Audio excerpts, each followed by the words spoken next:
So good day, I will be discussing adrenergic agonist. So adrenergic agonist is a sympathomimetic, um, drug. So sympathomimetic drug po, it mimics the effect of the sympathetic nervous system. So sympathetic nervous system stimulate the body's fight, flight, or freeze response po.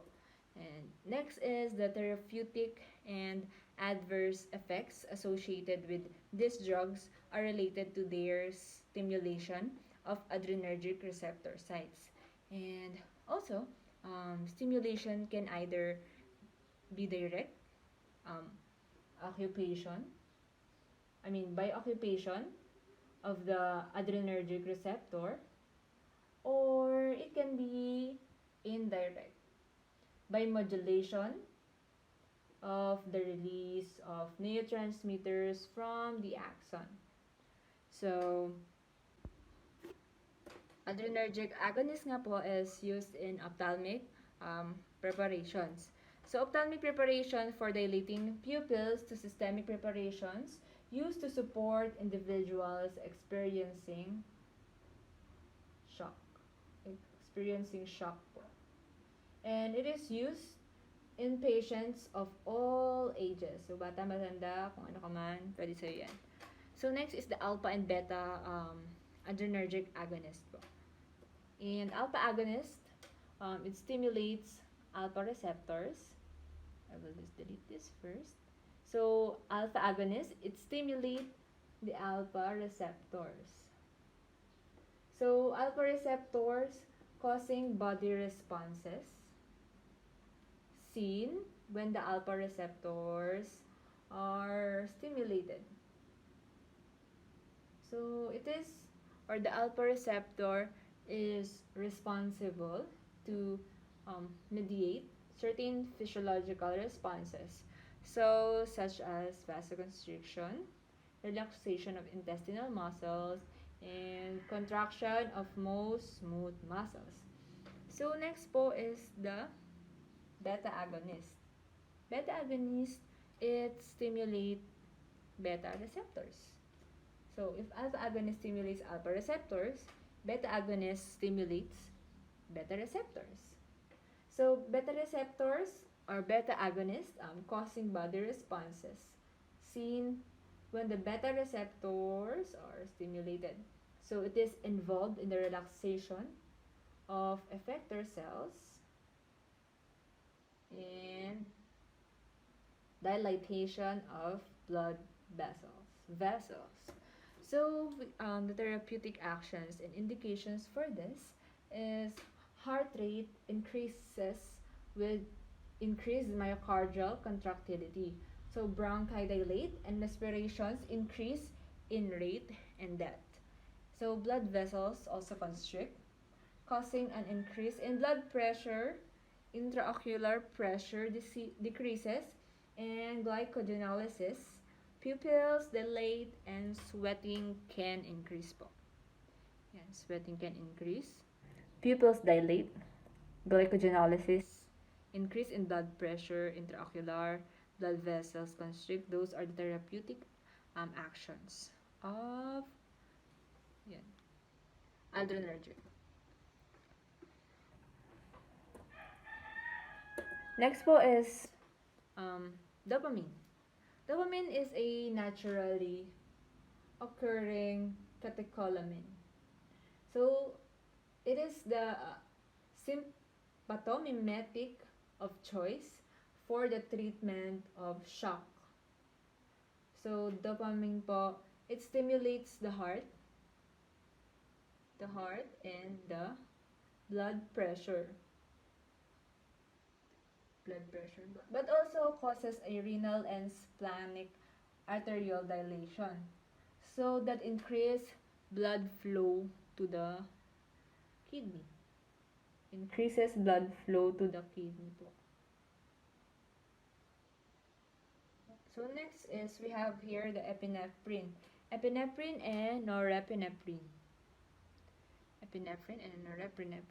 So, naturally occurring catecholamines po siya that interacts with both alpha and beta adrenergic receptors and are used for the treatment of shock and to stimulate the body after cardiac arrest.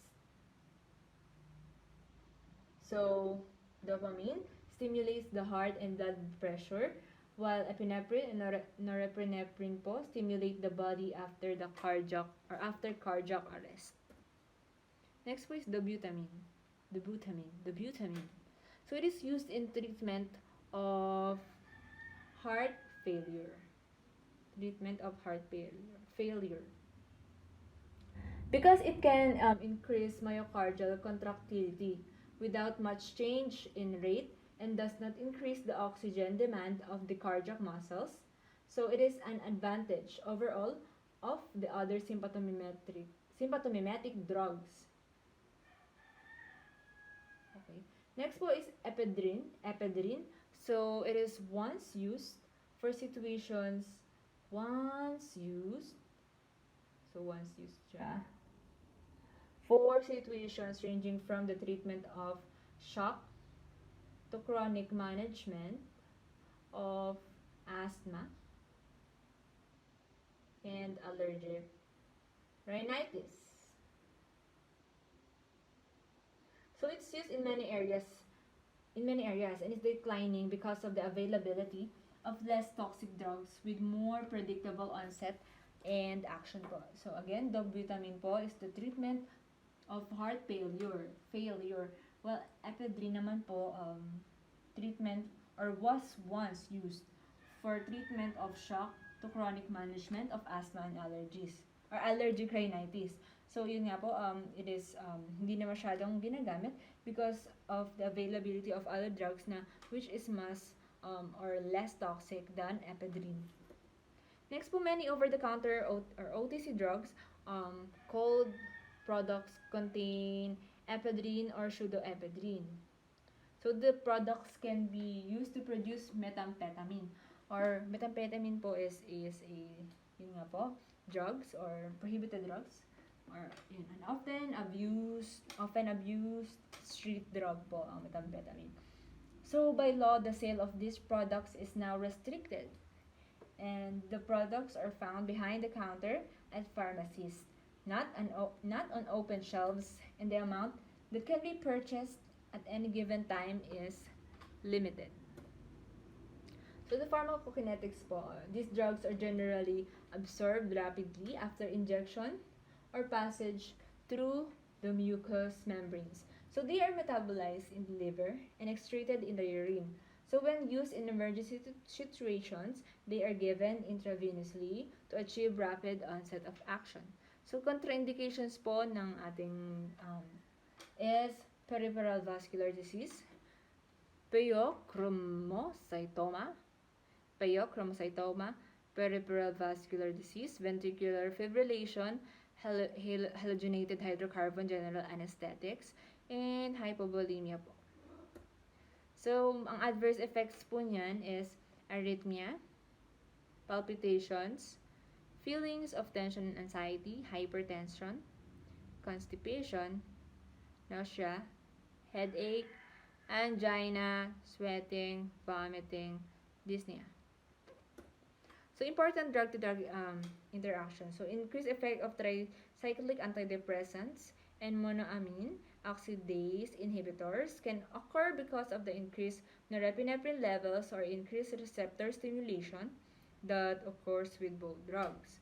So, there is an increased risk of hypertension if alpha and beta agonists are given with any other drug. So, increased risk of hypertension if alpha and beta adrenergic agonists are given with any other drugs that can cause hypertension, including herbal therapies and over-the-counter preparations po.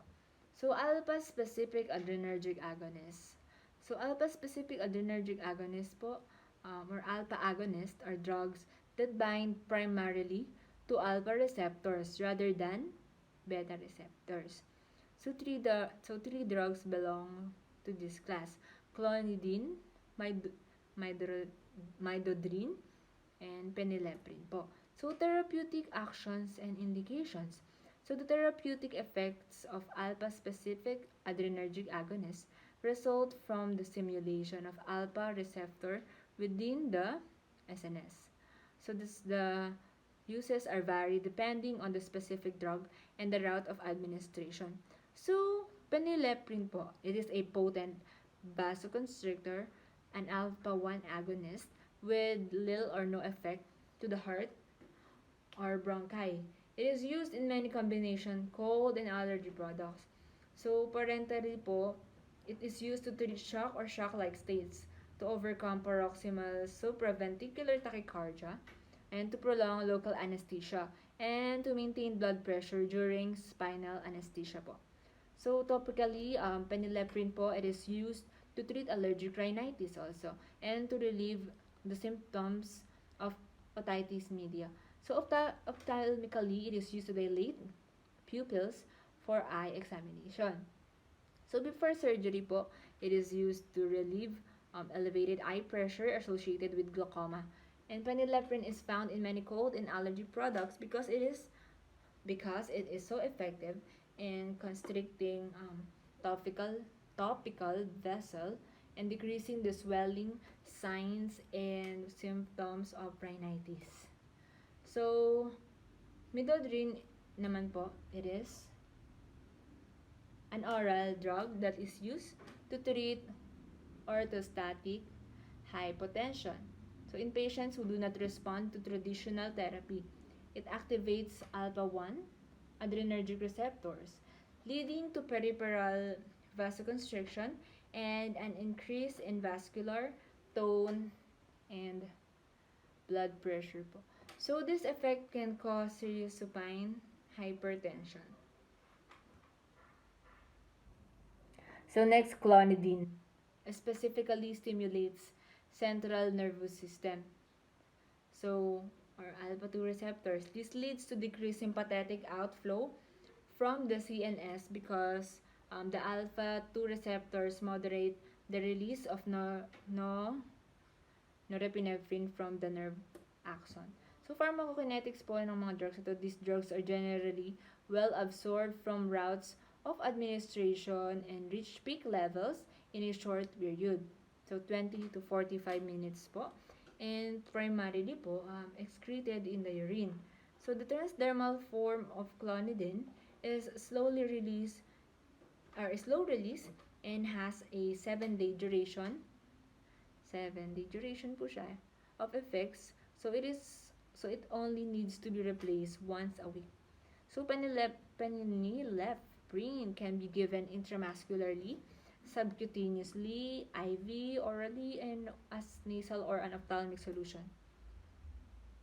Next po is beta-specific adrenergic agonist. So, most of the drugs that belong to the class of beta-specific adrenergic agonists or beta-agonists are beta-2 specific agonists and are used to manage and treat bronchial spasm, asthma, and other obstructive pulmonary conditions. So, if in alpha, ang inano nila dito is more on the heart. While this one po is pulmonary conditions or on the lungs, something respiration po. So, next po, therapeutic actions and indications po nito is therapeutic effects of isoproterenol are related to stimulation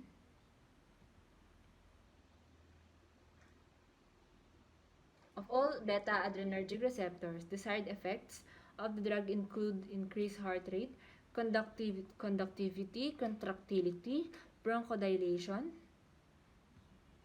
increased blood flow to skeletal muscles and splanchnic bed and relaxation of the uterus.